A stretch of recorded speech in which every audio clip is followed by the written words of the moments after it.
ආයිබෝන් යාළුවනේ. අද මම ඔයගොල්ලන්ට කියලා දෙන්නට යන්නේ Photoshop භාවිතා කරලා තවත් ටෙක්ස්ට් ඉෆෙක්ට් එකක් හදාගන්න ආකාරය. ඒ තමයි මේ වගේ wrapped වුණු 3D ටෙක්ස්ට් එකක් නිර්මාණය කරගන්න ආකාරයයි. හරි, අපි බලමු කොහොමද මේ විදිහට wrapped වුණු ටෙක්ස්ට් එකක් නිර්මාණය කරන්න කියලා. හරි, මෙතනදී මම අලුත් ડોකියුමන්ට් එකක් ක්‍රියේට් කරලා තියෙනවා. මෙතනදී ලබාගෙන තියෙන width එක 1000 pixel, height එක 600 pixel, resolution එක 72යි. මම මෙතනදී grey color එකකින් background එක fill කරගෙන තියෙන්නේ. ඒ වගේම text එකක් මම type කරලා තියෙනවා view කියලා. මෙතනදී මම ලබාගෙන තියෙන font එක තමයි Myriad Pro. ඒකේ style එක තමයි black semi extended කියන style එක. font size එක මම මෙතනදී 216ක් වගේ ලබාගෙන තියෙනවා. ඔයගොල්ලන්ට මෙතනදී system එකේ මේ font එක නැත්නම් Arial වගේ මේ වගේ මහත font එකක් ලබා ගන්නට පුළුවන්. හරි, ඉස්සෙල්ලම මම මෙතනදී කරන්නේ මේ text layer එක normal layer එකක් බවට පත් කරගන්නවා. මේ සඳහා layer එක උඩ right click කරලා rasterize type කියන command එක click කරනවා. හරි, එතකොට දැන් මේක text layer එකක් නෙවෙයි normal pixel layer එකක් බවට පත් වෙලා තියෙන්නේ. හරි, ඊට පස්සේ මම මෙතනදී free transform ලබා ගන්නවා. ඒ සඳහා edit free transform ලබා ගන්නවා. ඊට පස්සේ මම මෙතනදී ඉස්සෙල්ලාම perspective ගතිය ලබා ගන්නවා මෙතනදී. ඒ සඳහා right click කරලා perspective කියන command එක click කරලා මේ වගේ කෝණයකින් මම drag කරලා effect එක ලබා ගන්නවා. හරි, ඊට පස්සේ මම මෙතනදී right click කරලා නැවතත් skew කියන command එක click කරලා පොඩ්ඩක් මේක skew කරගන්නවා මේ විදිහට. මේ පැත්තෙන් size එක වැඩි කරගෙන මේ පැත්තට වෙන size එක ටිකක් අඩු කරගමු. හරි, ඊට පස්සේ මම මේක දැන් wrap කරගන්නවා. ඒ සඳහා නැවතත් right click කරලා මෙතනදී wrap කියන command එක click කරනවා. ඊට පස්සේ මම මේ විදිහට පොඩි wrap එකක් දෙනවා මේ text එකට. විදිහට තබා දෙමු. හරි, ඔය විදිහට wrap එකක් ලබා ගත්තාම මම මෙතනදී මේක apply කරගන්නවා. හරි, ඊට පස්සේ මම මෙතනදී දැන් කරන්නේ මේකේ copies ලබා ගන්නවා. 3D look එක ලබා ගන්නට තමයි copies ලබා ගන්නෙ. මේ සඳහා මම alt key එක press කරගෙන up arrow එක එක සැරයක් සහ left arrow එක එක සැරයක් press කරගෙන යන්නේ. මෙතනදී මම පෙන්නනවා alt press කරගන්නවා, up arrow එක එක සැරයයි, ඊට පස්සේ left arrow එක up එක left එක up එක left එක ওই විදිහට මම press කරගෙන යනවා. ඔයගලන්ට පේනවා ඇති එතකොට මෙතනදී layer එක move වෙනවා, අලුතින් duplicate layer එකක් හැදිලා. හරි, ওই විදිහට මට layers දැන් මෙතනදී 22ක් ඇවිල්ලා තියෙනවා. ඔයගොල්ලන්ට මෙතනදී කැමති ගානක් ලබා ගන්නට පුළුවන්. පොඩි 3D look එකක් තමයි මෙතනදී ලැබෙන්නේ. දැන්ට මේ විදිහට black ඇවිල්ලා තියෙන්නේ. අපිට හදා ගන්නට පුළුවන්. තව පොඩ්ඩකින් මම පෙන්නන්නම් මේකේ 3D look එක අරගෙන. මෙතනදී මම උඩම layer එක select කරා. ඊට පස්සේ පහළට ගිහිල්ලා මෙතනදී view කියන layer එක ඉතුරු කරලා view copy කියන layer එක select කරගන්නවා. මෙතනදී උඩම layer එක select කරලා ඊට පස්සේ shift key එක press කරගෙන මෙතන view copy කියන layer එක click කරනවා. එතකොට ඒ අතරේ තියෙන සියලුම layers මේ විදිහට select වෙනවා. ඊට පස්සේ මම control සමග E press කරලා මේ select කරන හිටිය layers ටික merge කරගන්නවා. ඊට පස්සේ මේ merge layer එක මම මෙතන view layer එකට පහලින් දා ගන්නවා ওই විදිහට. ඊට පස්සේ මම මේ පහළ තියෙන layer එකට extended උණු layer එකට layer style එකතු කරගන්නවා. මේ සඳහා gradient එකක් තමයි මම එකතු කරගන්නේ. මේක double click කරලා layer style ලබාගෙන මෙතනදී මම gradient overlay එකක් ලබා ගන්නවා. ඊට පස්සේ මම මෙතන gradient edit එකේ මම මෙතන කලින් හදපු preset gradient එකක් තියෙනවා, ඒක apply කරගන්නවා.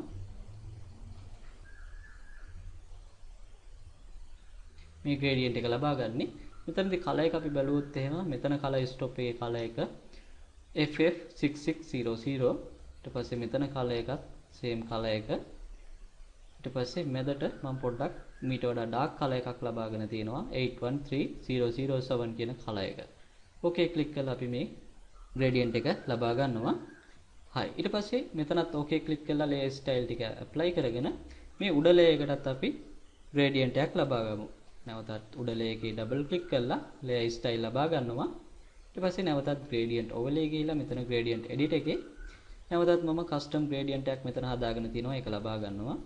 මෙතන gradient එක මම හදාගෙන තියෙන විදිහ බැලුවොත් එහෙම මෙතන color එක මම ලබාගෙන තියෙන්නේ FF6600 කියන කලින් ලබාගත් color එකමයි.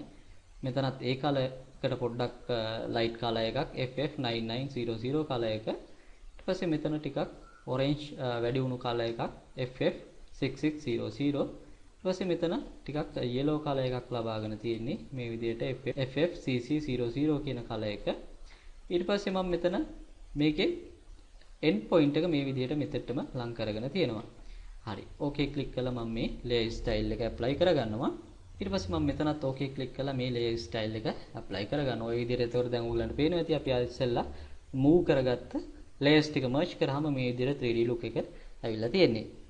හරි. ඊට පස්සේ දැන් මම මෙතනදී කරන්නට යන්නේ shadow එක ලබා ගන්නට. shadow එක ලබා ගැනීමට මම මෙහෙම දෙයක් කරන්නේ මෙතන පහළ layer එක selection එක බවට පත් කරනවා. ඒ සඳහා control key එක press කරගෙන මෙතන layer thumbnail එක උඩ එක සැරයක් click කරනවා. එතකොට මේ විදිහට layer එක selection එක බවට පත් වෙනවා. ඊට පස්සේ මම මෙතන මේ layer එකට පහලින් අලුත් layer එකක් ලබා ගන්නවා. මේ සඳහා create new layer icon එක click කරනවා. ඒත් එක්කම control key එක press කරගෙන. එතකොට මේ select කරන හිටිය layer එකට පහලින් අලුත් layer එක නිර්මාණය වෙන්නේ. ඊට පස්සේ මම මෙතනදී background color එක black විදිහට වෙනස් කරගෙන මේ selection එක black වලින් fill කරලා දානවා. මේ සඳහා control back space press කරලා background color එකෙන් fill කරලා දාන්නට පුළුවන් මේ selection එක. ඊට පස්සේ මම deselect කරනවා මෙතනදී selection එක select deselect. මෙතන layer එක select කරගෙන ඉන්නේ. ඊට පස්සේ මම මෙතනදී පහළට පොඩ්ඩක් move කරනවා. මෙතන පහළ arrow එක click කරලා හරි. ඊට පස්සේ මම මේ උඩ කෑල්ල ඉවත් කරලා දානවා. මට අවශ්‍ය වෙන්නේ මේ පහළ තියෙන black area එක පමණයි. මේ සඳහා මම මෙතනදී polygon lasso tool එක ලබාගෙන පහලින් මේ විදියට click කරලා මේ කොටස select කරගන්නවා. ඉවත් කරන්නට ඕනේ කොටස. layer එක select කරගෙන ඉන්නේ. මෙතනදී delete key එක press කරලා selection එක ඉවත් කරලා දානවා. control D press කරලා selection එකත් ඉවත් කරලා දානවා මෙතනදී.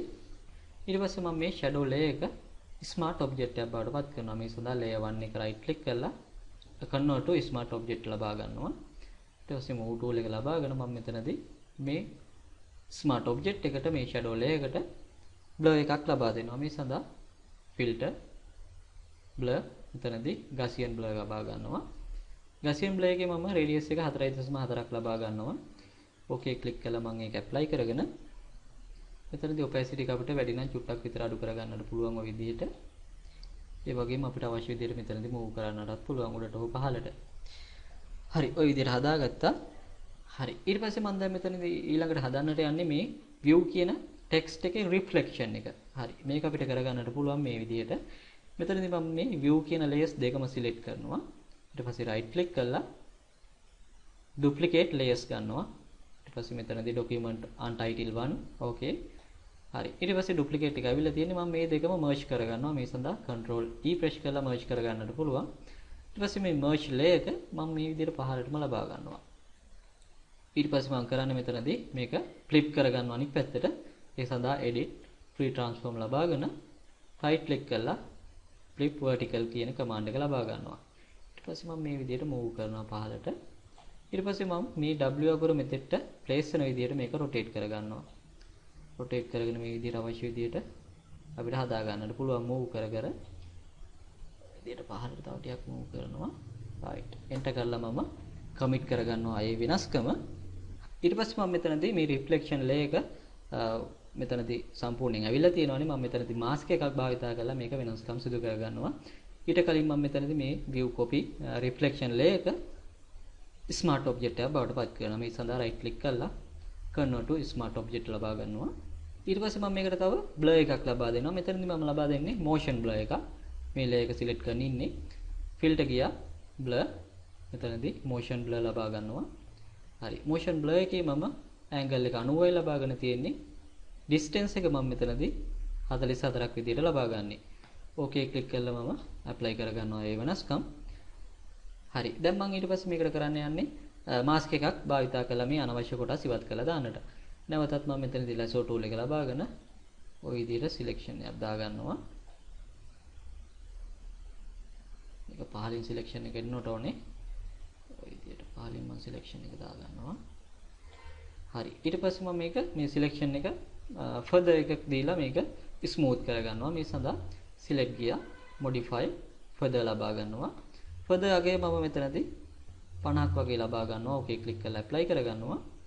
ඊට පස්සේ මම මේ selection එක inverse කරගන්නවා. මෙතනදී control shift I press කරලා inverse කරගෙන මෙතනදී layer එක select කරගෙන ඉන්නේ. ඊට පස්සේ මම මේ selection එක layer mask එකක් බවට පත් කරනවා. මෙතනදී add layer mask කියන බටන් එක click කරලා.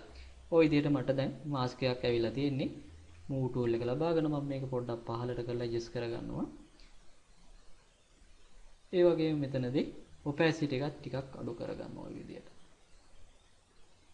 හරි. එතකොට ඔයගලන්ට පේන්නේ නැති ඔය විදිහට නියමට reflection අත් ඇවිල්ලා ඔය විදිහට 3D එක නියමට ඇවිල්ලා තියෙනවා. හරි. ඔය විදිහට අපිට Photoshop වලින් reflection 3D text effect එකක් හදා ගන්නට පුළුවන්. හරි. එසේනම් හමුවෙමු ඊළඟ පාඩමේ.